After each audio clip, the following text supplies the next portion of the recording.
ನೋಡ್ತಾ ಇದ್ದೀರಲ್ಲ, ತುಂಬ ಘಮ ಘಮ ಅಂತ ಇರೋ ಯಖ್ನಿ ಪಲಾವ್ ನಾನು ರೆಸಿಪಿ ತೊಗೊಂಬಂದಿದ್ದೀನಿ. ತುಂಬ ರುಚಿಯಾಗಿರುತ್ತೆ. ನೋಡ್ತಾ ಇದ್ದೀರಲ್ಲ, ಇದನ್ನು ಹೇಗೆ ಮಾಡಿದೆ, ಯಾವ ಥರ ಮಾಡಿದೆ ಅಂತ ನೋಡೋಣ ಬನ್ನಿ. Hi everyone, welcome to Hema's hobbies and kitchen. ಮೊದಲಿಗೆ ನಾನು 1 kg ಅಷ್ಟು ಮಟನ್ನ ಕ್ಲೀನಾಗಿ ವಾಶ್ ಮಾಡಿ ಇವಾಗ ಒಂದು ಬೌಲ್ಗೆ ಹಾಕ್ಕೊಳ್ತಾ ಇದ್ದೀನಿ. ತುಂಬ ಚೆನ್ನಾಗಿರುತ್ತೆ ರೆಸಿಪಿ, ನೀವು ಟ್ರೈ ಮಾಡಿ ನೋಡಿ. ನಾನು ಹೇಗೆ ಮಾಡಿದೆ ಅಂತ ನಿಮಗೆ ತೋರಿಸ್ತಾ ಇದ್ದೀನಿ. 1 ಟೇಬಲ್ ಸ್ಪೂನಷ್ಟು ಅದಕ್ಕೆ ಉಪ್ಪು ಹಾಕ್ಕೊಂಡು ಹೋಲ್ ಗರಂ ಮಸಾಲ ಹಾಕ್ಕೋಬೇಕು. ಚಕ್ಕೆ, ಲವಂಗ, ಏಲಕ್ಕಿ, ಸೋಂಪು, ಜೀರಿಗೆ, ಆಮೇಲೆ ಚೆನ್ನಾಗಿ ಜಜ್ಜಿರೋ ಅಂಥ ಬೆಳ್ಳುಳ್ಳಿ, 2 ಈರುಳ್ಳಿ ಸ್ಲೈಸ್ ಮಾಡಿರೋದು. ನಾನು ಬೆಳ್ಳುಳ್ಳಿನ ಫ್ರೆಶ್ಶಾಗಿ ಜಜ್ಕೊಂಡು ಇದಕ್ಕೆ ಹಾಕ್ಕೊಂಡಿದ್ದೀನಿ. ಇದನ್ನೆಲ್ಲ ಒಂದ್ಸಿ ನೀಟಾಗಿ ಮಿಕ್ಸ್ ಮಾಡ್ಕೊಂಡ್ಬಿಡೋಣ. ಇವಾಗ ಎಲ್ಲ ಪೀಸಸ್ಗೂ ಸ್ಪೈಸ್ ಮತ್ತು ಸಾಲ್ಟ್ ಎಲ್ಲ ಹೋಗೋ ಥರ. ಇದಕ್ಕೆ ನಾವು ಕಲರ್ ವೈಟ್ ಆಗಿರಬೇಕು, ಅದರಿಂದ ನಾವು ಬೇರೆ ಥರನೇ ಮಾಡೋದಿದು. ಖಾರದ ಪುಡಿ ಆಗಲಿ ಬೇರೆ ಏನೂ ಹಾಕಲ್ಲ. ಇವಾಗ ನಾನು ಇದಕ್ಕೆ 2 ಸ್ಪೂನಷ್ಟು ಮೊಸರು ಹಾಕ್ಕೊಂಡು, ಒಂದು ಸ್ವಲ್ಪ ಕಟ್ ಮಾಡಿರೋ ಶುಂಠಿ, 2ರಿಂದ 3 ಹಸಿಮೆಣಸಿನ್ಕಾಯಿ ಹಾಕ್ಕೊಂಡು ಇವಾಗ ನೀಟಾಗಿ ಮಿಕ್ಸ್ ಮಾಡ್ಕೊಂಬಿಡೋಣ. ಇದನ್ನು ಸ್ವಲ್ಪ ಜಾಸ್ತಿ ಹೊತ್ತು ಮ್ಯಾರಿನೇಷನ್ ಮಾಡಬೇಕಾಗುತ್ತೆ. ಮಸಾಲೆ ಎಲ್ಲ ಇದರೊಳಗೆ ಹೋಗೋ ಥರ.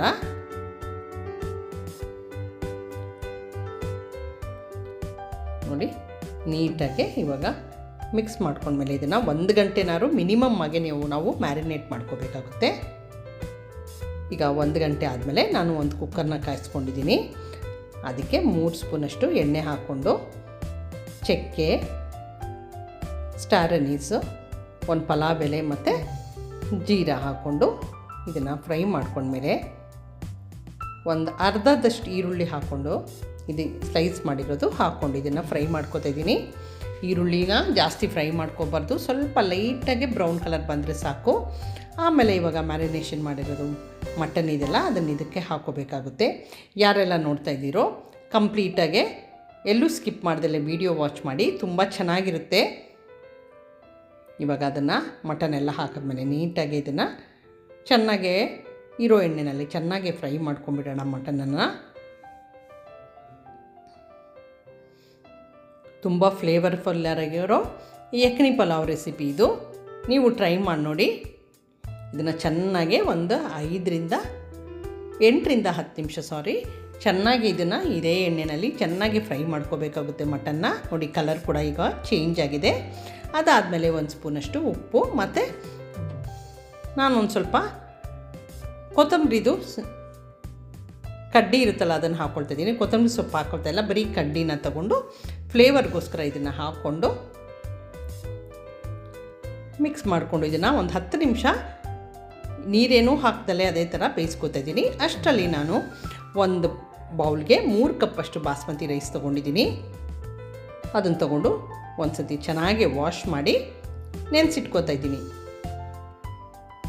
ಇದನ್ನು ಆ್ಯಕ್ಚುಲಿ ನಂದೇನು ಒರಿಜಿನಲ್ ರೆಸಿಪಿ ಅಲ್ಲ, ಬಟ್ ನಾನು ಇದನ್ನು ನಮ್ಮ ಮನೇಲಿ ಟ್ರೈ ಮಾಡಿದೆ, ಆದ್ದರಿಂದ ನಾನು ನಿಮಗೆ ಯಾವ ಥರ ಬಂತು ಅಂತ ತೋರಿಸ್ತಾ ಇದ್ದೀನಿ ಅಷ್ಟೇ.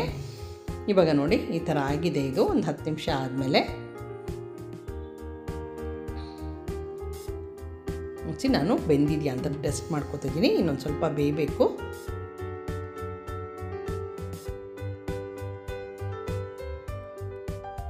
ಇದೇ ಥರ ಸ್ಲೋಗೆ ಫ್ರೈ ಮಾಡಿಕೊಂಡು ಇವಾಗ 1 ಸ್ಪೂನಷ್ಟು ಗರಂ ಮಸಾಲ ಹಾಕ್ಕೊಂಡಿದ್ದೀನಿ. ಇದು ಮನೇಲೇ ಮಾಡಿರೋ ಗರಂ ಮಸಾಲ. ನೀವು ಬೇಕಾದ್ರೆ ನನ್ನ ಚಾನಲಲ್ಲಿ ಪ್ಲೇಲಿಸ್ಟಲ್ಲಿ ಹೋಗ್ಬಿಟ್ಟು ಮಸಾಲ ಪೌಡರ್ ನೋಡಿ, ಅದರಲ್ಲಿ ನಾನು ಮನೇಲೇ ಗರಂ ಮಸಾಲ ಮಾಡಿದ್ದೀನಿ. ಆಮೇಲೆ ಇವಾಗ ನಾನು ಇದಕ್ಕೆ 4 ಕಪ್ಪಷ್ಟು ನೀರು ಹಾಕ್ಕೊಂಡಿದ್ದೀನಿ. 4 ಕಪ್ಪಷ್ಟು ನೀರು ಹಾಕ್ಕೊಂಡು ಇವಾಗ ಮುಚ್ಚಳ ಮುಚ್ಚಿಬಿಟ್ಟು 2 ವಿಷಲ್ ತೆಕ್ಕೊಳ್ತಾ ಇದ್ದೀನಿ. ಇವಾಗ ನಾನು ನೋಡಿ 2 ವಿಷಲ್ ಆದಮೇಲೆ ತಣ್ಣಗಾದ್ಮೇಲೆ ಕುಕ್ಕರ್ನ ತೆಕ್ಕೊಳ್ತಾ ಇದ್ದೀನಿ. ನೋಡಿ, ಇವಾಗ ಮಟನ್ ಬೆಂದಿದೆ ಅನಿಸಿ ಚೆಕ್ ಮಾಡಿಕೊಂಡು ಇವಾಗ ಇದರಲ್ಲಿರೋ ಮಟನ್ ಪೀಸಸ್ನೆಲ್ಲ ಎತ್ತಿಟ್ಕೋತಾ ಇದ್ದೀನಿ ಒಂದು ಕಡೆ.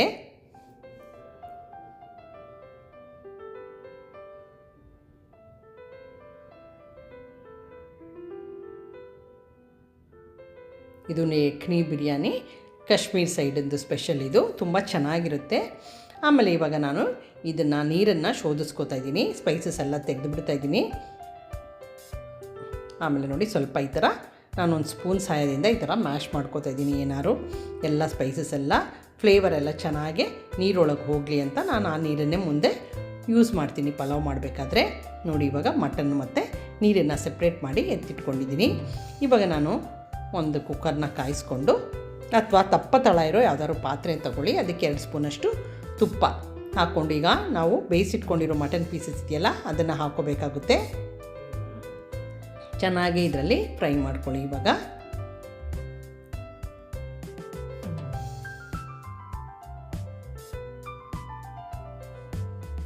ಆಮೇಲಿಂದ ನಾನು ಇದಕ್ಕೆ ನಾವು ನೆನೆಸಿಟ್ಟಿರೋ ಬಾಸ್ಮತಿ ರೈಸ್ ಹಾಕ್ಕೊಳ್ತಾ ಇದ್ದೀನಿ. ಇದು ಬಾಸ್ಮತಿ ರೈಸಲ್ಲೇ ಮಾಡಬೇಕು, ಆವಾಗಲೇ ತುಂಬ ಫ್ಲೇವರ್ಫುಲ್ ಮತ್ತು ತುಂಬ ಟೇಸ್ಟಿಯಾಗಿ ಬರುತ್ತೆ.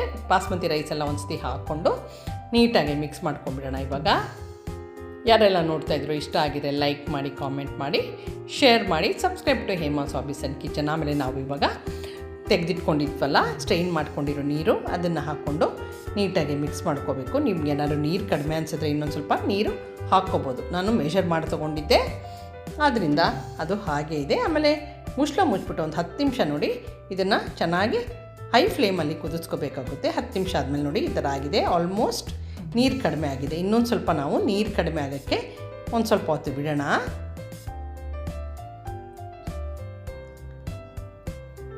ನೋಡಿ ಇನ್ನೊಂದು 2-3 ನಿಮಿಷದಲ್ಲಿ ನೋಡಿ ಈ ಥರ ಆಗಿದೆ. ಆಲ್ಮೋಸ್ಟ್ ನೀರೆಲ್ಲ ಇದು ಕಡಿಮೆ ಆಗಿಬಿಟ್ಟಿದೆ. ಇವಾಗ ನಾನು ಇದನ್ನು ಫುಲ್ ಸಿಮ್ ಮಾಡಿಬಿಟ್ಟು ಒಂದು ಸೀಜಲ್ಲಿ ಚೆನ್ನಾಗಿ ಮಿಕ್ಸ್ ಮಾಡಿಕೊಂಡು ಇದಕ್ಕೆ ನಾನು ಕೇಸರಿ ಹಾಕಿರೋ ನೀರನ್ನು ಹಾಕ್ಕೊಂಡು ನೆನೆಸಿರೋ ನೀರನ್ನು ಹಾಕ್ಕೊಳ್ತಿದ್ದೀನಿ. ಆಮೇಲೆ ಒಂದು ಸ್ವಲ್ಪ ಕೊತ್ತಂಬರಿ ಸೊಪ್ಪು. ಇದಕ್ಕೆ ಜಾಸ್ತಿ ಏನೂ ನೀವು ಫ್ಲೇವರ್ಗೋಸ್ಕರ ಹಾಕೋದು ಬೇಡ, ಆದರೆ ತುಂಬ ಚೆನ್ನಾಗಾಗುತ್ತೆ. ಒಂದು ಸ್ವಲ್ಪ ಕೊತ್ತಂಬರಿ ಸೊಪ್ಪು ನಾನು ಕಟ್ ಮಾಡಿ ಅದಕ್ಕೆ ಮೇಲ್ಗಡೆ ಹಾಕ್ಕೊಳ್ತಾ ಇದ್ದೀನಿ. ಆಮೇಲೆ ಇದನ್ನು ಮುಚ್ಚಿಬಿಟ್ಟು ಫುಲ್ ಸಿಮ್ಮಲ್ಲಿ ಅಕ್ಕಿ ಬೇಯೋವರೆಗೂ ಬೇಯಿಸ್ಕೋಬೇಕಾಗುತ್ತೆ. ನೋಡಿ ಇವಾಗ ನನಗೊಂದು 5ರಿಂದ 8 ನಿಮಿಷ ತಗೊಳ್ತಿದ್ದು. ಇವಾಗ ನೋಡಿ ಈ ರೆಡಿಯಾಗಿದೆ. ನೀವು ಈ ರೆಸಿಪಿ ಟ್ರೈ ಮಾಡಿ ನೋಡಿ, ತುಂಬ ಚೆನ್ನಾಗಿರುತ್ತೆ. ಫ್ಲೇವರ್ಫುಲ್ ಯಖ್ನಿ ಬಿರಿಯಾನಿ ನಾನು ಇವಾಗ ರೆಡಿ ಮಾಡಿದ್ದೀನಿ. ಅದ್ರ ಜೊತೆ ನಾನು ರಾಯ್ತಾನು ಮಾಡ್ಕೊಂಡಿದ್ದೀನಿ. ಇದು ಫ್ರೈಡ್ ಆನಿಯನ್ ರಾಯ್ತಾ, ಅದನ್ನು ಮುಂದೆ ನಿಮಗೆ ತೋರಿಸ್ತೀನಿ. Thank you for watching my video.